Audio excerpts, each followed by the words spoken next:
Part 5.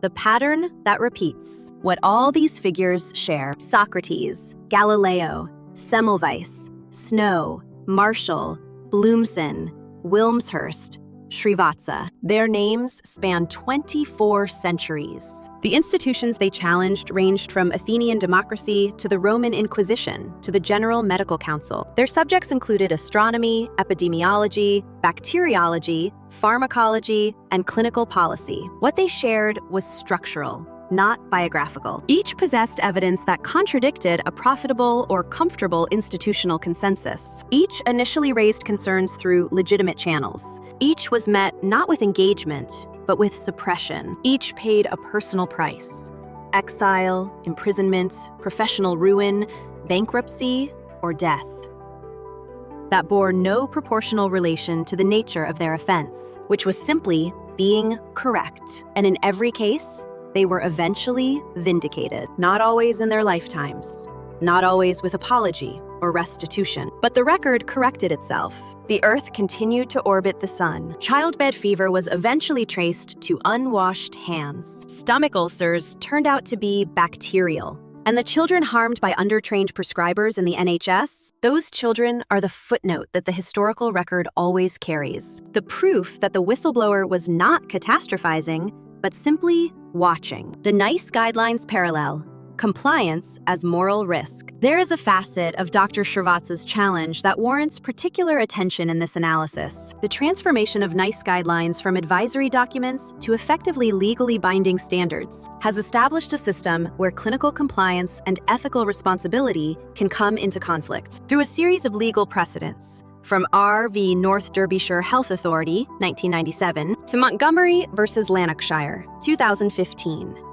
NICE guidelines have gained the force of law. Yet, a practitioner who deviates from them, no matter how compelling their clinical reasoning, faces significant legal risk in this system. The standard of reasonable care in negligence cases is now largely defined by adherence to institutional guidelines. This creates a framework strikingly similar to the one faced by Galileo, where institutional doctrine and observable reality diverge. The practitioner must choose between following the institution's law and trusting their clinical judgment. Dr. Srivatsa chose the evidence.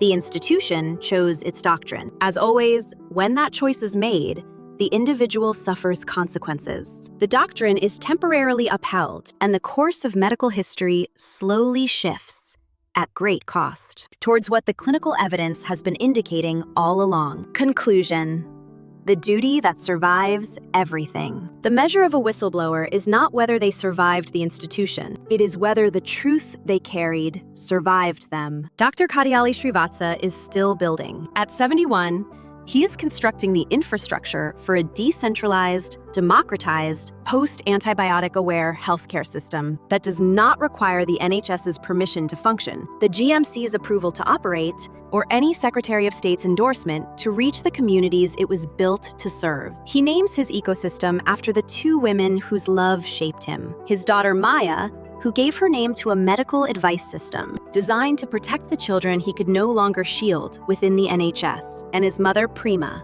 whose name in Sanskrit means the unconditional love. He tried to give every patient he ever treated, and which no institutional proceeding was able to extinguish. History will not remember the names of those who broke him. History has a poor record of remembering suppressors. It remembers Socrates, not the jurors who voted for Hemlock. It remembers Semmelweis, not the professors who blocked his appointment. It remembers Galileo, not the inquisitors who made him kneel. It will remember Dr. Kadiyali Srivatsa, the physician who told the NHS the truth about its pilot program, who gathered 70 cases of clinical harm as evidence, who challenged the Secretary of State and the GMC, and the institutional apparatus of British medicine, who was victimized and harassed and stripped of his livelihood, and who responded not with bitterness, not with silence, but with a global healthcare initiative designed to protect the patients. That the institution, in its infinite administrative wisdom, had failed.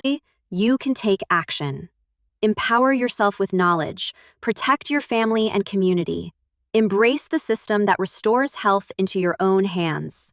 From whistleblower to architect of hope, the revolution has started. Thank you.